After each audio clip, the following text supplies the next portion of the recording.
माल्टे से निकले सांप। ये कहानी है रतन नाम के व्यापारी की, जो माल्टे का व्यापार किया करता था। रतन गांव-गांव घूमकर माल्टे बेचा करता था। उससे जो भी पैसे आते उससे उसका परिवार चलता था। रतन माल्टे के व्यापार से खुश नहीं था, क्योंकि माल्टे के व्यापार से ज्यादा पैसे नहीं कमा पाता था। रतन हर समय सोचता रहता कि मैं ज्यादा पैसे कैसे कमाऊंगा और माल्टे का बड़ा व्यापारी कब बनूंगा। लेकिन उसकी किस्मत अच्छी नहीं थी। एक दिन रतन माल्टे बेचने के लिए गांव जा रहा था। तभी उसके पास बहुत बड़ा माल्टे गिरते गिरते उसके पास आ गिरा। यह देखकर रतन हैरान हो गया। अरे इतना बड़ा माल्टा! रतन कुछ देर सोचने लगा। अगर मैं इस माल्टे को घर ले जाऊं तो बहुत बढ़िया होगा। फिर इस माल्टे को छोटा छोटा करके बेचा करूंगा। इससे मेरा ज्यादा पैसा हो जाएगा। रतन बड़ा ट्रक मंगवाता है और ट्रक में माल्टा रख कर घर ले आता है।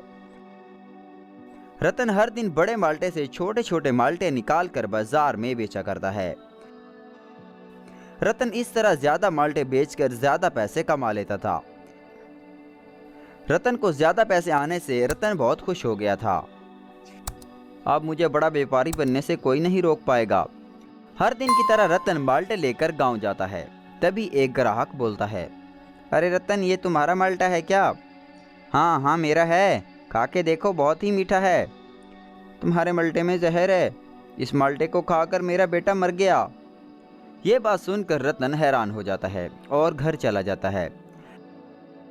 अगले दिन उसे फिर एक और ग्राहक मिलता है।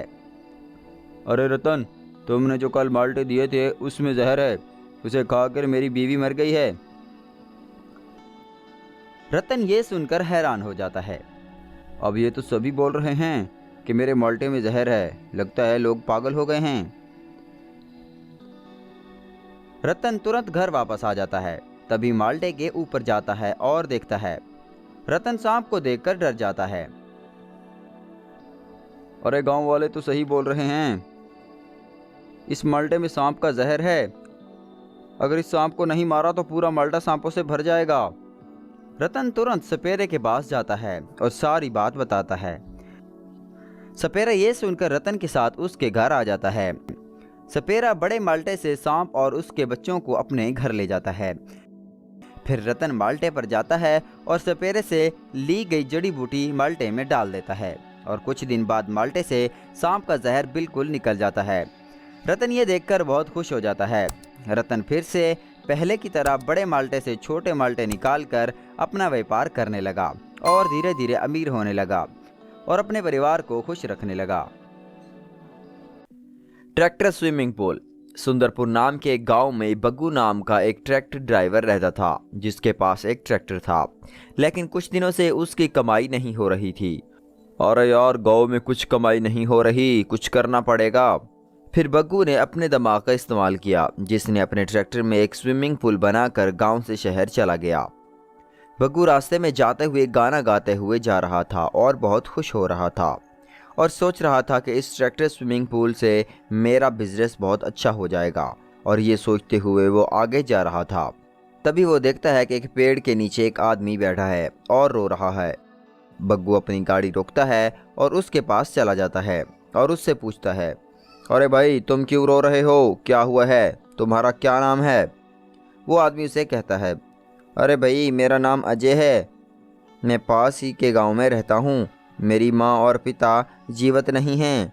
मैं दिन भर खेती में काम करता हूँ और जो भी पैसे मिलते हैं अपनी भाभी को लाकर देता हूँ। और आज मेरी भाभी ने कहा तुम कुछ काम नहीं करते हो और मुझे घर से निकाल दिया। इसलिए मैं यहाँ आकर बैठा हूँ। अब मैं क्या करूँ? भाई, तुम फिक्र मत करो, मेरे साथ शहर चलो। वहाँ एक बिजनेस स्टार्ट कर रहा हूँ। क्या मैं एक अनजान व्यक्ति के साथ चला जाऊँ? मैं और कर भी क्या सकता हूँ? चलो चलते हैं। और फिर अजय बग्गू के साथ शहर चला जाता है। शहर पहुँचते पहुँचते रात हो जाती है। फिर वो ट्रैक्टर साइड में लगा कर सो जाते हैं। जब सुबह अजय उठकर ट्रैक्टर की तरफ देखता है तो ट्रैक्टर में पानी ही पानी होता है। अजय फिर स्विमिंग पूल के अंदर चला जाता है और नहाने लगता है और ज़ोर ज़ोर से गाना गाने लगता है। गाना गाने की आवाज़ सुनकर बग्गू की आंख खुल जाती है और बग्गू सोचता है, ये गाने की आवाज़ कहाँ से आ रही है? फिर वह स्विमिंग पूल की तरफ जाता है और देखता है कि अजय तो मस्त स्विमिंग पूल में नहा रहा है। अरे अजय, तुमने क्या किया? ये क्या किया तुमने? मेरा स्विमिंग पूल गंदा कर दिया। हाय, तूने क्या कर दिया? उतरो, जल्दी उतरो। अजय घबराते हुए नीचे आता है और कहता है, भैया मैं इस पानी में नहा रहा था। अरे अजय, ये ट्रैक्टर स्विमिंग पूल है, इसको लेकर मैं शहर जा रहा हूँ कि लोगों के घर के पास भी स्विमिंग पूल हो। और फिर उस स्विमिंग पूल का सारा काम समझाता है। हाँ भैया, मैं अब समझ गया हूँ और अब मैं दोबारा ऐसी गलती नहीं करूँगा। दोनों के दोनों फिर शहर की तरफ निकल जाते हैं और एक अच्छी सी जगह स्विमिंग पूल जाकर खड़ी कर देते हैं। जब सब लोग देखते हैं कि इस प्रकार का नया स्विमिंग पूल है, तब सभी लोग स्विमिंग करने आ जाते हैं। 2-3 दिनों में ही दोनों का बिजनेस अच्छे से चलने लगता है और अजय कुछ न कुछ गलतियां करता चला जाता है। अजय, मैं 5 मिनट में आता हूँ, तुम स्विमिंग पूल का ध्यान रखो। ठीक है भैया, जाओ, स्विमिंग पूल की चिंता मत करो। फिर बग्गू किसी काम से चला जाता है। वहाँ 2 लड़कियाँ आती हैं और अजय से कहती हैं, हमको हॉट वाटर में स्विमिंग करना है। लड़कियाँ स्विमिंग पूल पर चली जाती हैं। अजय स्विमिंग पूल की तरफ लगे 2 बटन को देखता है और सोचता है, इसमें से एक वाला ही होगा जो गर्म पानी देता होगा। जैसे ही अजय उस बॉल को चालू करता है तो स्विमिंग पूल का पानी गर्म होने की बजाय ठंडा हो जाता है। ठंडा पानी की वजह से लड़कियां ज़ोर ज़ोर से चिल्लाने लगती हैं और वो नीचे उतर जाती हैं। हम गर्म पानी बोला था, तुमने ठंडा कर दिया। इतने में उनके चिल्लाने की आवाज़ सुनकर बग्गू वहां आ जाता है और उन लड़कियों से पूछता है, क्या हुआ? तब लड़कियां उसे सारी बात बता देती हैं और गुस्से में वहां से चली जाती हैं।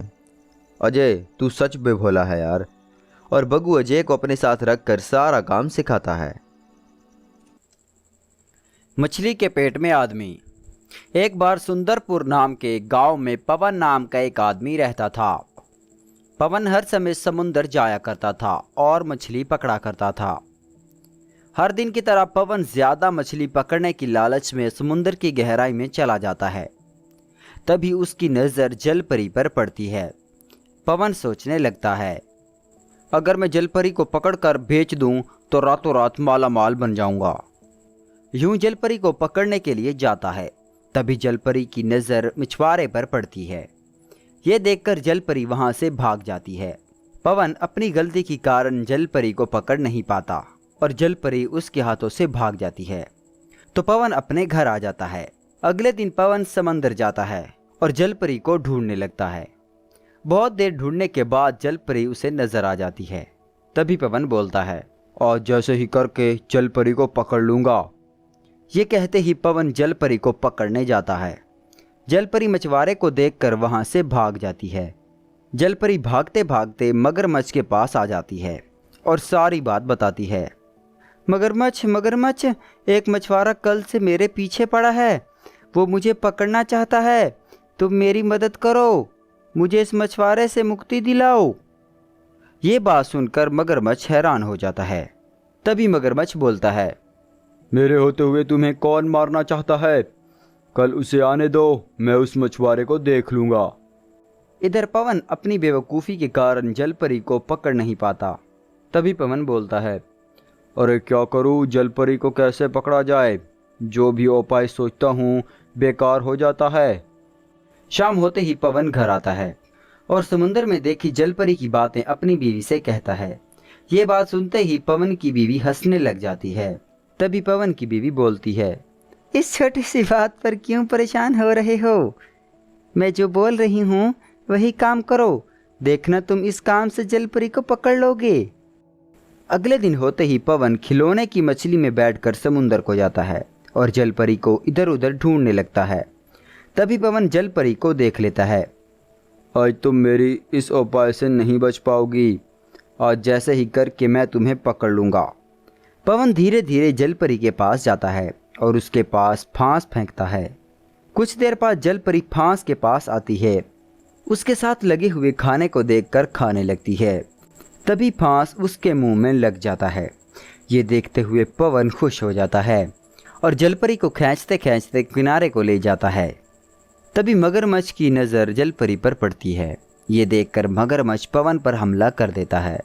उसके बाद पवन मर जाता है और मगरमच्छ जलपरी को उस फांस से बचा लेता है।